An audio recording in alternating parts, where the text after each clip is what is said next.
La rebelión de Espartaco despertó la furia de los pobres y los oprimidos, pero, en última instancia, el dinero controla el imperio.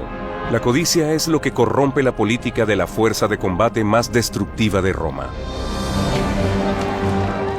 Las ansias de poder llegan al paroxismo cuando 3 hombres se disputan la supremacía absoluta de la República Romana. Pero solo uno saldrá victorioso y se llevará el botín, honor, riquezas y un nombre que resonará a través de la historia como el arquetipo de la tiranía y de la ambición despiadada: Julio César.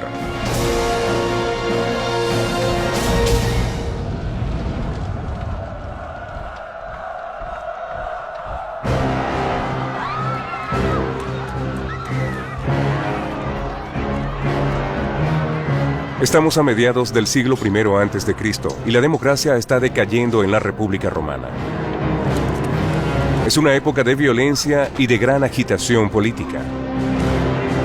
Las personas veían sangre y muerte a diario, y los asesinatos eran tan importantes como las elecciones.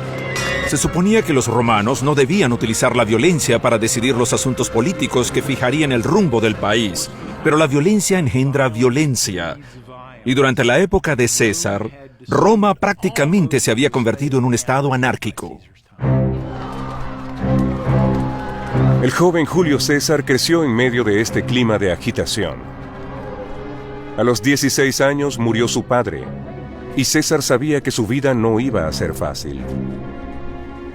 Julio César heredó el abolengo más distinguido que podía tener un romano. Pero para la época de su nacimiento, 100 años antes de Cristo, su familia no era tan rica ni tan poderosa como afirmaba la leyenda. Julio César quería devolverle a su familia la posición de gloria y liderazgo que, según la historia, habían tenido sus antepasados. César, siendo aún adolescente y dirigiéndose a estudiar en la isla de Rodas, fue secuestrado por unos piratas, quienes exigieron un rescate.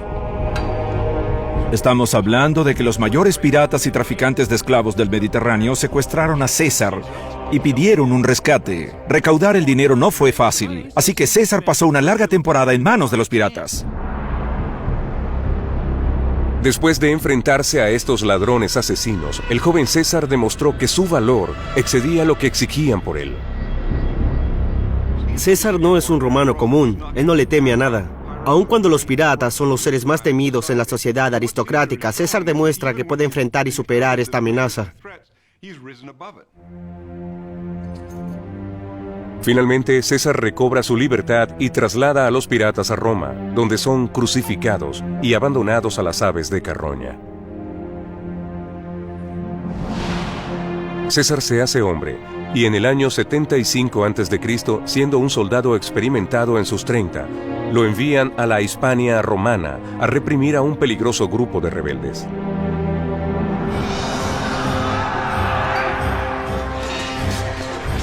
Aquí es donde muestra el liderazgo dinámico y el carisma que le caracterizaría en el transcurso de su vida. César pudo interactuar con personas de todos los estratos sociales.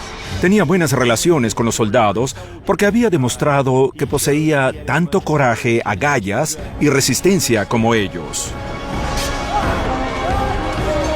Y también fue aquí donde César comenzó a labrarse su reputación militar. Si perteneces a la élite y muestras coraje, lucidez y habilidades en el campo de batalla, tienes una gran influencia política en Roma.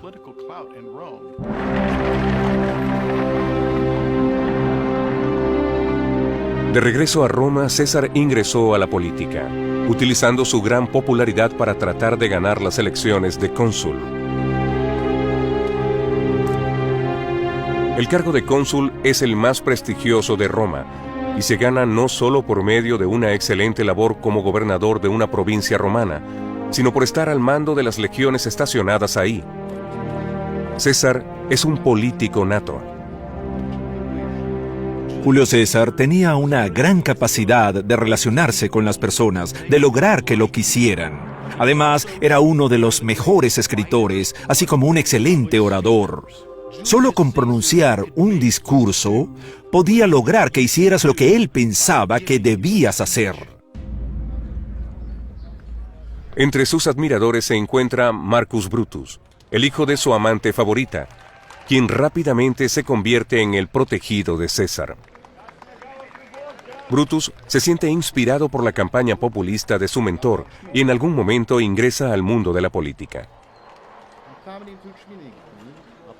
Con su campaña para el puesto de cónsul, César gana muchos partidarios, pero sus ideas a favor de los plebeyos de Roma y su propuesta de cambio hacen que pierda el apoyo de los aristócratas conservadores. Se hace pasar casi adrede por una persona que tratará de cambiar el sistema de gobierno,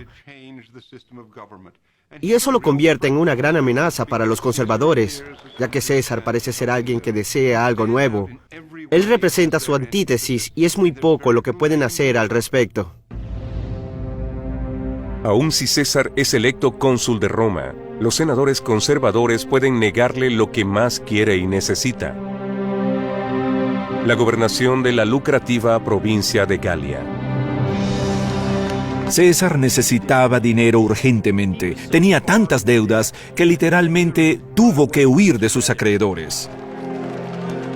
Los problemas financieros de César desaparecerían si el Senado le concediera el gobierno de la provincia de Galia. Para César era muy importante que el Senado le asignara la provincia de Galia. Si triunfaba en Galia, podía ganar mucho dinero al vender como esclavos a sus enemigos cautivos y al quedarse con los botines. Es imprescindible que César gane las elecciones y la gobernación de Galia. Es por eso que desarrolla un plan para lograrlo.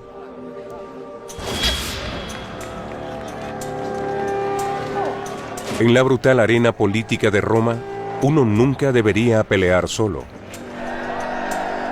César organiza una reunión con los dos hombres más poderosos de la República. Craso, un viejo amigo, es el hombre más rico de Roma y financia toda la campaña política de César. El otro es el famoso general Cneo Pompeyo Magno, conocido como Pompeyo el Grande.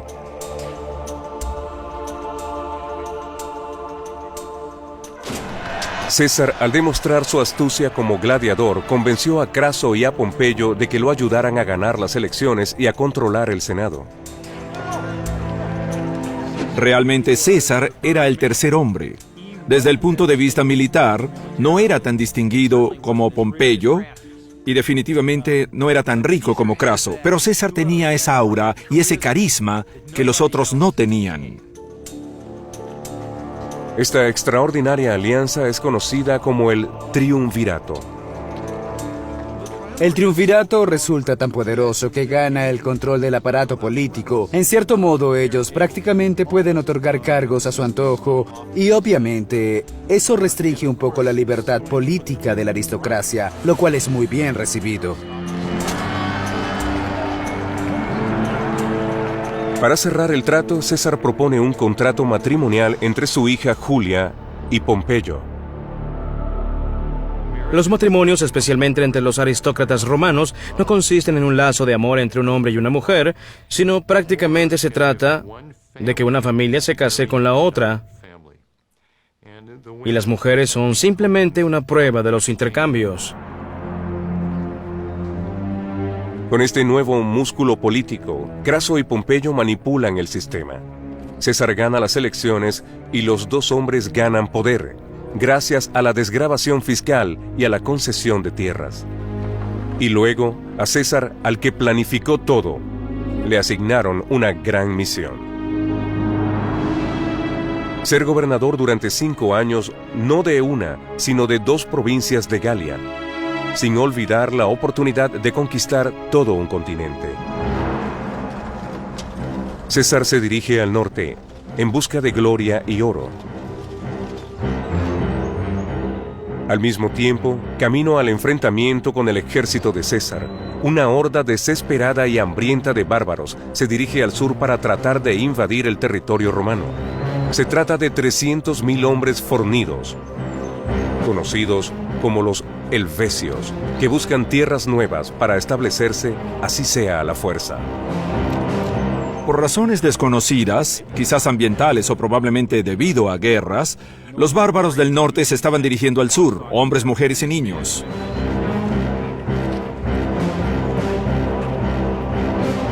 Pero César no lo iba a permitir. A las orillas del Ródano, los romanos ponen una barrera, un muro de 30 kilómetros de largo. Los helvecios no pueden pasar por ahí, sino a través de las tierras de los eduos, más allá de la frontera imperial. Pero esto representa un problema.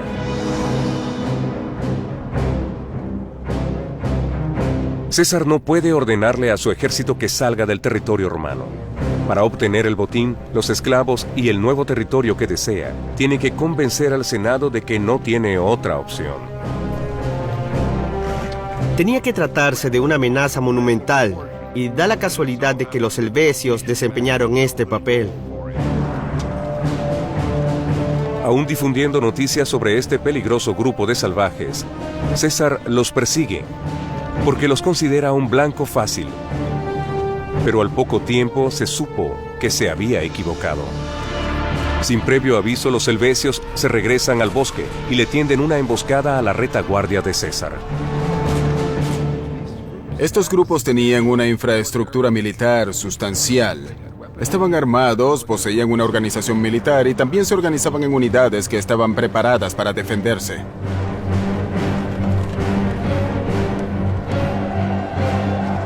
A pesar del caos del momento, César consigue una buena posición de batalla en una ladera donde puede desplegar a sus tropas. Él dispuso sus hombres en la forma como creía que podían triunfar, pero también corrió ciertos riesgos.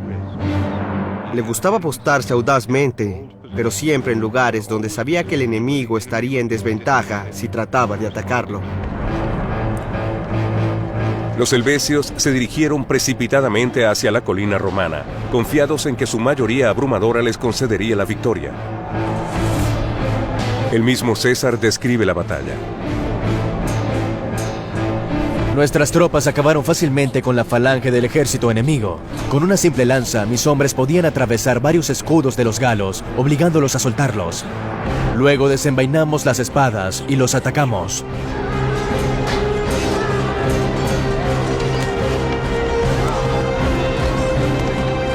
Al poco tiempo, los romanos parecían tener la ventaja, pero los helvecios quintuplicaban en número a los romanos.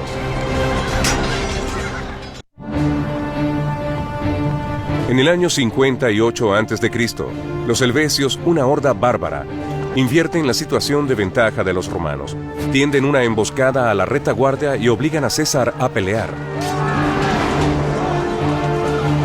Cuando los bárbaros atacan, el terror invade a los romanos. Aparte de que son más altos que los romanos, no paran de gritar.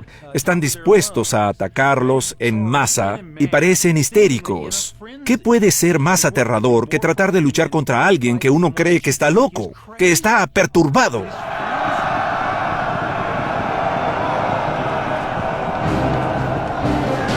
Aun cuando los helvecios son más numerosos que ellos, los romanos están en una mejor posición. Cuando notan que van ganando la batalla, matan helvecios sin clemencias, como si quisieran borrarlos de la faz de la tierra. En ese momento probablemente nos parezca aceptable el genocidio y quizás hasta haya sido lo mejor, porque no creo que hubiéramos querido, no sé, unos 200, 300, 400 o 500 mil germanos en Italia. Después de la rebelión de Espartaco, después de haber visto lo que una gran población de esclavos le puede hacer a Italia, la mejor solución era exterminarlos. Pero los sobrevivientes se escaparon. Como todo un gran manipulador, César insiste en la posibilidad de una invasión alemana para aumentar el apoyo popular frente a la guerra. Pero en el Senado, los conservadores consideran que César es el que representa el verdadero peligro. De hecho, hasta lo consideran una amenaza para su aliado, Pompeyo. Él comienza a parecer una persona que podría quitarle a Pompeyo el liderazgo de Roma. Y obviamente la diferencia entre César y Pompeyo recae en que Pompeyo siempre ha apoyado el statu quo, mientras que César siempre ha luchado por eliminarlo.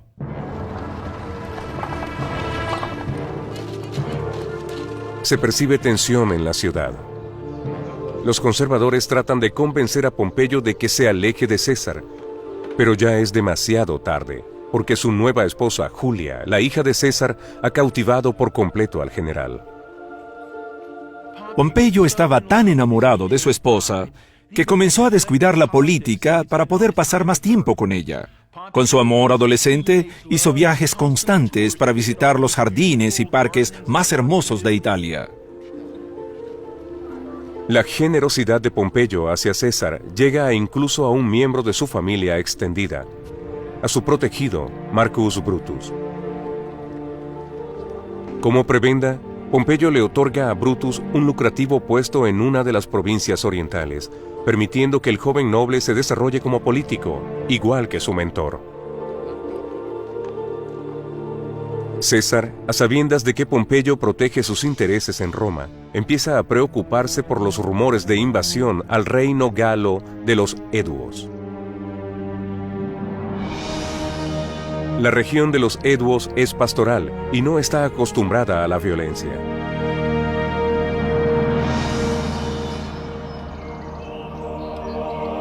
La mayoría del tiempo, las personas no estaban involucradas en la actividad militar. La mayoría pasaba el día cultivando, construyendo viviendas, haciendo ropa y criando a sus hijos. En el año 58 a.C. se quebranta la paz, cuando César informa que cientos de miles de guerreros bárbaros están invadiendo la tierra de los Eduos, encabezados por el caudillo Ariovisto. Ariovisto representa prácticamente la figura de Saddam Hussein en la época romana. Para su época, básicamente posee armas de destrucción masiva. También posee un ejército extremadamente violento, que nos recuerda una vez más a los líderes bárbaros de las generaciones anteriores. Se dice que oprime constantemente a todos los aliados de Roma y de esa manera ataca el prestigio de la República.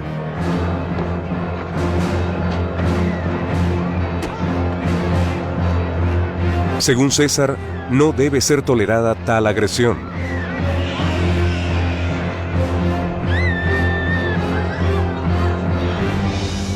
César se entera de que Ariovisto quiere montar su base en la ciudad fortificada de Besanzón.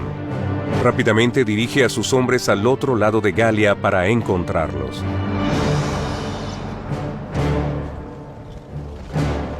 El célebre biógrafo clásico Plutarco.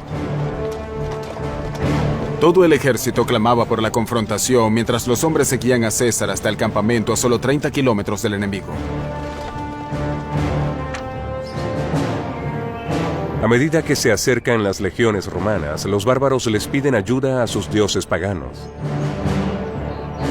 El ejército alemán de Ariovisto, como todo ejército antiguo, tenía sacerdotes, videntes y chamanes. En este caso eran mujeres, ya que se creía que tenían la capacidad de comunicarse con los dioses. Cuando llegaba el momento de luchar, les preguntaban a los sacerdotes, videntes y adivinos si los dioses no les prohibían luchar en ese momento. Las armas, el agua, el movimiento de las estrellas, todos pueden transmitir mensajes de los dioses. Por medio de los tótems, los adivinos vaticinaron que Ariovisto perdería si combatía antes de la luna nueva, por lo que no debía moverse hasta ese momento. Batallas enteras dependen de este tipo de informaciones y César logra enterarse. Los pueblos antiguos tomaban muy en serio los mensajes de los dioses, aun cuando les costaba entenderlos. César sabe que si logra que los bárbaros combatan, mientras creen que los dioses se lo prohíben, tendrán una gran ventaja psicológica. César aprovecha el hecho de que al parecer los dioses están de su parte.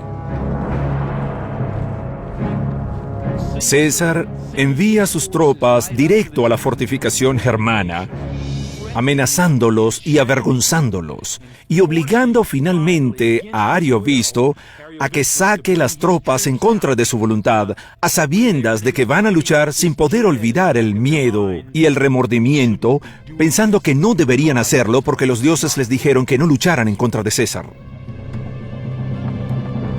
César aprovecha la oportunidad y ataca.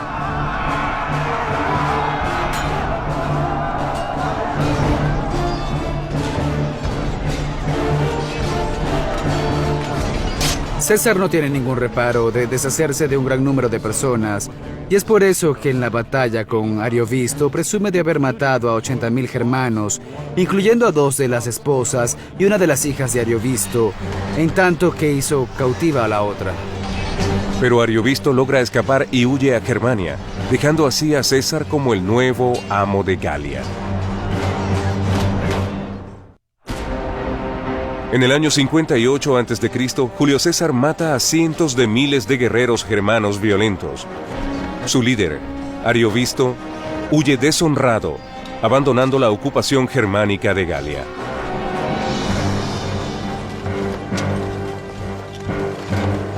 Ahora, como lo había planeado, César tiene carta blanca para anexionarse los reinos de Galia.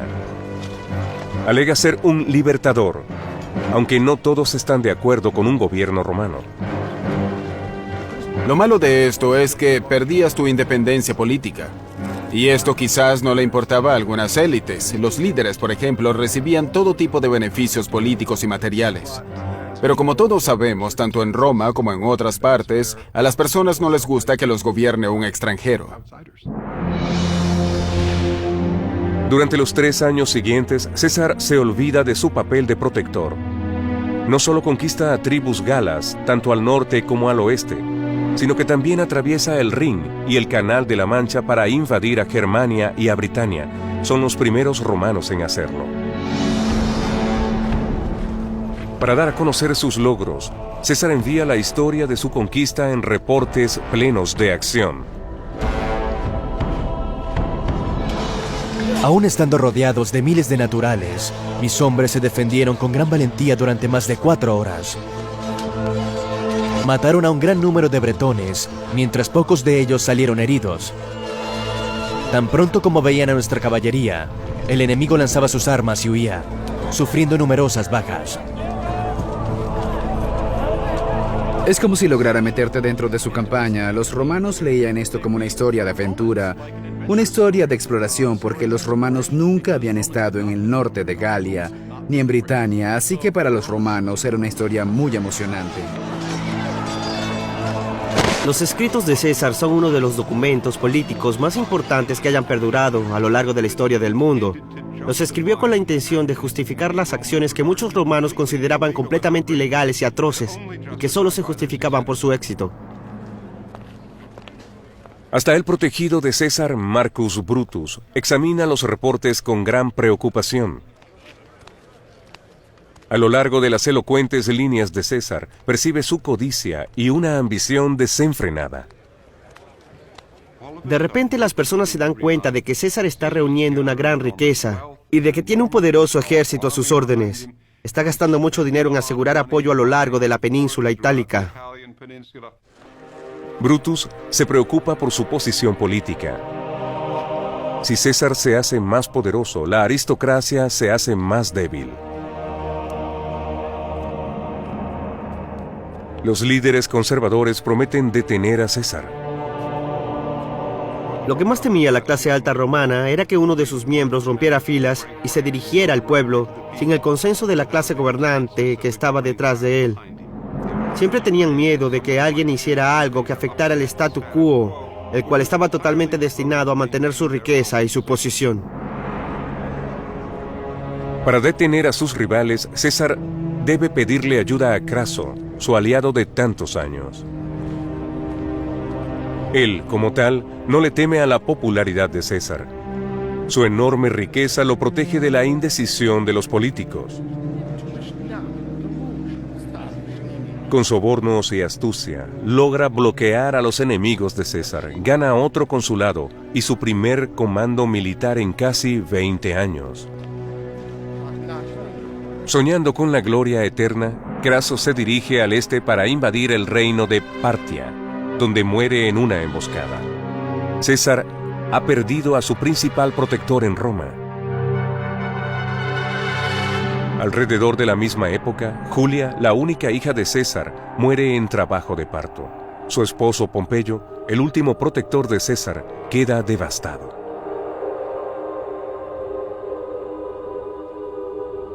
El bebé murió unos días después. Pompeyo estaba consternado. Y la pérdida de su amor y del hijo que tuvo con su joven esposa destrozó su alianza con César. Los sentimientos se apoderaron de él y Pompeyo se distanció de César. Se acabó el triunvirato. Ahora Pompeyo y César son enemigos. La suerte está echada para una confrontación final. A medida que aumenta el terror político, los partidarios de los dos titanes causan disturbios en las calles, cada uno decidido a destruir al otro. En Roma cundió la agitación política, haciéndose común la violencia. Durante las campañas políticas había pandillas callejeras que se enfrentaban entre sí. En medio del caos se quema por completo el edificio del Senado, el asiento del gobierno romano. La situación en Roma es grave. En el año 52 a.C., un guerrero llamado Vercingetorix, un carismático líder galo, Vercingetorix, congrega a los galos desde su tierra de Auvernia para aglutinarse contra los romanos.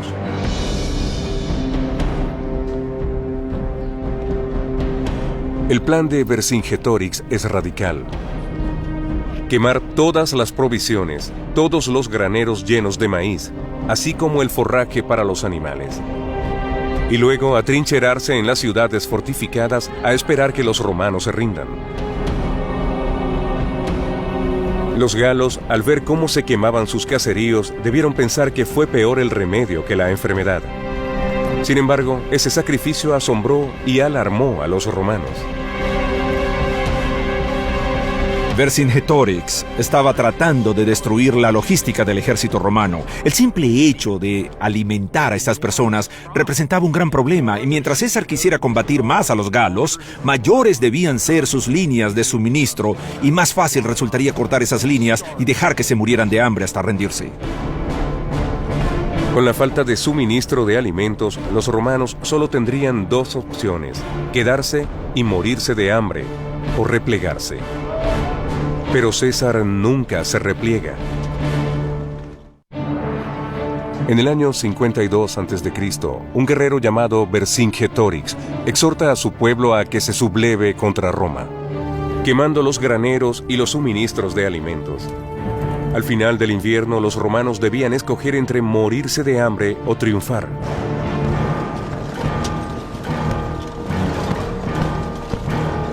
Pero ahora, con el regreso de la primavera, César exhorta a sus tropas a que se unan y contraataquen a Vercingetorix y a sus guerreros. Uno de los subordinados más leales de César es Marco Antonio. Antonio también es muy enérgico. Es un soldado muy valiente que llega al ejército con una vasta experiencia en el campo, justo la reputación que a César le gusta tener alrededor.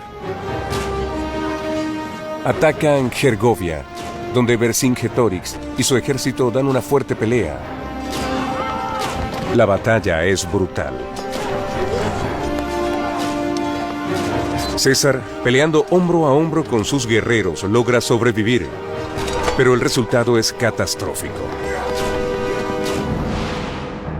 Mientras tanto, en Roma, la situación política empeora cada vez más para César, por cuanto sus enemigos ganan fuerza. El Senado conservador nombra cónsul único a Pompeyo y pone un ejército a su disposición. Y como si esto fuera poco, Pompeyo rechaza la oferta de casarse nuevamente con un familiar de César. En vez de eso, se casa con una joven viuda llamada Cornelia, la hija del senador Metelo Escipión. Posiblemente Pompeyo quiere contrarrestar el prestigio que César ha ido adquiriendo. Pompeyo desde hace años está dormido en los laureles, lleva mucho tiempo en Roma y probablemente en este momento quiere jugar sobre seguro con César y por eso trata de conseguir alianzas políticas con la aristocracia.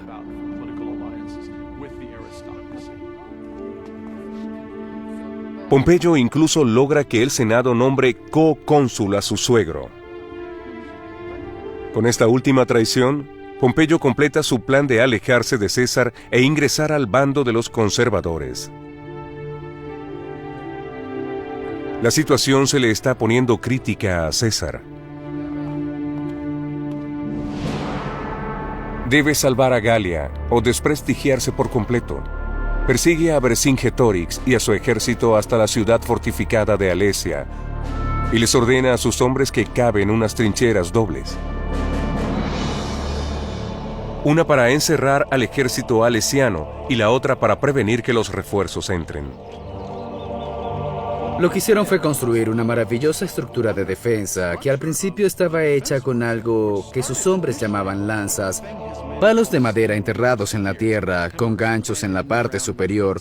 Luego construyeron algo que jocosamente llamaban lirios. Eran huecos como de 1 metro de profundidad que tenían una estaca de 8 centímetros que sobresalía de la tierra. Era una gran hazaña y todo hecho con herramientas rudimentarias, mucha fuerza bruta transportando la tierra en cestas de mimbre. Y tienen que imaginarse a casi 15,000 hombres cavando durante días solo con su fuerza bruta. Pueden imaginarse todo lo que pudo haber hecho un quiropráctico por este ejército. Debido a la disminución de suministros, Vercingetorix y su ejército se están muriendo de hambre. La situación en Alesia se tornó tan mala para los galos que vivían ahí que se estaban quedando sin comida. Pero justo cuando pensaban que se iban a rendir, la peor pesadilla de César se hace realidad.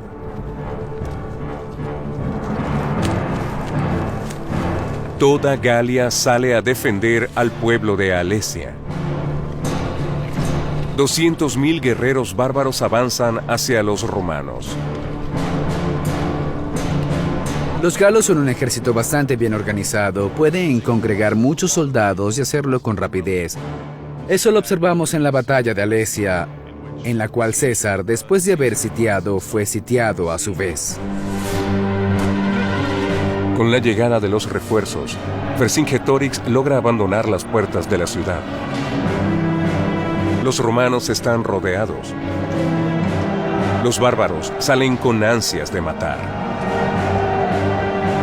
La batalla de Alesia fue el mayor desafío de César en 10 años de grandes desafíos militares, porque para lograr derrotar al enemigo, César tuvo que combatirlo tanto en el frente como en la retaguardia.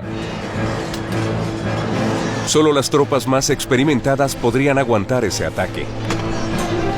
Tenías que estar preparado psicológicamente para enfrentar al enemigo lo más cerca posible, de manera de poder atravesarlo con una espada de 60 centímetros. Tenías que meterte en esa zona de muerte de a lo sumo 1 metro de distancia donde existía la posibilidad de que mataras o te mataran. César describe la batalla en el primer escrito de la Guerra de las Galias. Ni las murallas ni las trincheras podían detener los furiosos ataques de los galos, y yo sabía que había llegado el momento de tomar acciones contundentes. Tiene una gran lucidez, al punto que a veces, cuando sus hombres estaban perdiendo el control, los agarraba por la garganta y los empujaba de regreso a la batalla. Eso demuestra mucho control en medio de un gran peligro. De repente, los galos vieron que la caballería estaba en su retaguardia y que también tenían cohortes por el frente. Se rindieron y huyeron, pero nosotros los acribillamos. En el año 52 a.C. se extinguió el sueño de la independencia gala en los campos de las afueras de Alesia. Vercingetorix se rinde ante César, incorporando para siempre una gran parte del norte de Europa al imperio. Las campañas de César son importantes porque alejan al Imperio Romano del Mediterráneo y lo adentran en la Galia Central y en la Galia del Norte, invadiendo a Germania y a Britania. Así, el norte de Europa pasa a formar parte del Imperio Romano, y esto trae consecuencias muy importantes a largo plazo. César ahora está alejando al Imperio Romano de este mundo mediterráneo. Ahora, después de la victoria, César puede regresar a Roma. Ha logrado opacar al resto de los aristócratas, incluso a Pompeyo. Luego de casi una década de su contundente éxito militar en Galia, César quiere regresar a Roma para cobrar sus recompensas, para que todos lo reconozcan como el líder de Roma. Pero sus rivales le temen y lo odian, sobre todo porque los ha eclipsado. En el año 49 a.C., muchos aristócratas romanos insisten en que César libere a su ejército y regrese a casa, pero César se niega. César sabe que si él disolviera a su ejército y regresara a Roma, sus rivales lo matarían, porque odian su éxito y saben que no lo pueden detener debido a su popularidad. Así que la vida de César corre peligro. Inevitablemente, César se enfrentará con sus enemigos. En el año 50 a.C. en Roma no hay nadie que iguale a Julio César. El Senado, temiendo que se haya vuelto demasiado poderoso, insiste en que dimita de su cargo. César, realmente molesto, dirige un ejército al sur, contemplando una invasión a Roma. Descansa en un pequeño río en los límites de Roma, el Rubicón. Para César, el hecho de dejar a sus hombres a orillas del Rubicón y viajar solo a Roma significa capitular por completo ante sus enemigos. La vida de César corría peligro. César tenía que cruzar el Rubicón, un pequeño riachuelo que representa el límite entre el interior del país y Roma. Apenas lo hizo, sabía que iba a haber una guerra civil, pero era eso o morir deshonrado.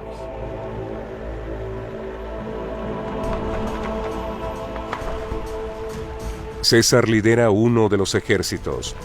Después de pasar una década al mando, su ejército confía plenamente en él y lo arriesgaría todo por él.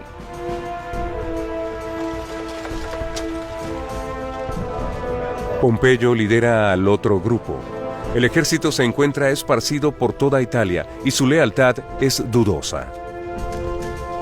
Él sabe que César es más popular que nunca. La población de Italia trataba a César como si fuera un dios que hubiese regresado y los soldados acudían a su ejército. No existía ninguna oposición.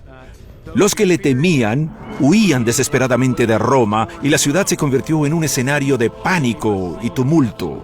Las personas que lo amaban celebraban en las calles y esperaban ansiosamente su regreso. Pompeyo reúne al Senado romano y huye a donde tiene un fuerte y profundo apoyo: Grecia. Con esto logra ganar un tiempo valioso. Pasan varios meses antes de que César logre construir barcos suficientes y conseguir los suministros. Para el momento en que las tropas de César desembarcan en Grecia, Pompeyo ha reunido un gran ejército. En enero del año 48 a.C., las figuras más importantes de Roma se preparan para iniciar una guerra civil en Farsala. Pompeyo cuenta con el doble de los hombres de César, pero los soldados de César poseen un arma muy poderosa: la confianza. Pompeyo tenía que pelear o rendirse. Esa era la manera como trabajaba César, y su ejército sabía que él siempre los ponía en una posición donde tuvieran muchas posibilidades de ganar. También cuenta con un ejército muy bien entrenado. Llega un momento en el que el ejército se convierte en un mecanismo bien aceitado. Por algo se llaman veteranos y se convierten en una fuerza muy efectiva, ya que están muy acostumbrados a lo que hacen. En Farsala, César recoge los frutos de tantos años de campaña. Sus hombres destruyen por completo el ejército de Pompeyo, aunque Pompeyo logra escapar. César lo persigue hasta Egipto, pero llega tarde. Finalmente, unos forajidos egipcios engañan, asesinan y decapitan al gran Pompeyo. Le llevan su cabeza a César. El célebre biógrafo clásico Plutarco. Cuando le llevaron la cabeza de Pompeyo, César se negó a mirarlo, pero tomó su anillo y lamentó su muerte. ¿Realmente lo hizo? Es muy anecdótico y cuesta creerlo, pero en parte es posible porque Pompeyo había sido su colega y amigo durante un tiempo. Y quizás en cierto modo César vio lo que le podía pasar al ver la cabeza de Pompeyo. En el año 46 a.C., ya sin rivales en su camino, César consigue el poder que tanto había deseado toda su vida. Roma es suya. César rápidamente reconstruye la ciudad, cambia las leyes impositivas y establece colonias. Se convierte en el primer líder romano en concebir un imperio. César básicamente se convierte en el nuevo Estado. Él reemplaza a la República. Y esto es un buen adelanto de lo que va a pasar con los emperadores. Pero César lo hace de una forma que parece ignorar las tradiciones de la República. Y en consecuencia, prácticamente se aísla de todo. Negado a compartir su gobierno con otros aristócratas, se proclama dictador vitalicio, rey de Roma, aunque no lo era formalmente. Temen que si César se convierte en rey, les quitará a las personas los derechos de votar, de elegir y de expresar sus opiniones. La indignación por la tiranía de César se esparció rápidamente por el Senado. Incluso convencen a Marcus Brutus, el protegido de César, de que lo traicione. Brutus era un hombre complicado y para nada atractivo. César lo había convertido en su compañero íntimo y había promovido su carrera. Pero yo creo que Brutus no podía soportar estar a la sombra de César. Y de hecho tenía la romántica idea de constituirse en el defensor de la libertad romana al dirigir la conspiración en contra de César. Finalmente, en el año 44 a.C. y durante los idus de marzo, 40 conspiradores liderados por Brutus se ocupan del asunto por su propia cuenta, en nombre de la libertad. Biógrafo clásico Suetonio. Mientras estaba ahí parado, le clavaron 23 puñaladas. Después del primer golpe, no pronunció ningún sonido, aunque algunos dicen que cuando vio a Marcus Brutus a punto de clavarle la segunda puñalada, le reprochó en griego: ¿Tú también, hijo mío? Muchos de ellos habían sido sus amigos. Algunos durante mucho tiempo. Quizás algunos pensaban que César había destruido la tradición más apreciada de la República de que un solo hombre no puede ser el líder de Roma. Y seguramente había rencor, envidia o simplemente pasión humana y quizás la idea de que tal acción era necesaria para lograr la libertad.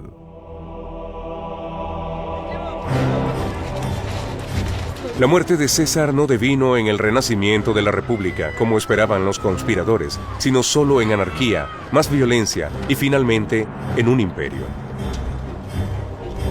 En mi opinión, a largo plazo, el efecto de la riqueza obscena en la política romana, el hecho de que el ejército se convirtiera en cliente del general como patrono, y la gran rivalidad entre los aristócratas que los hacía destruirse los unos a los otros en vez de servirle al país, significó el fracaso de la República, aún sin el ingenio y la fuerza de Julio César. Su pariente, Augusto, encontró la manera de que todo funcionara y creó el Imperio Romano.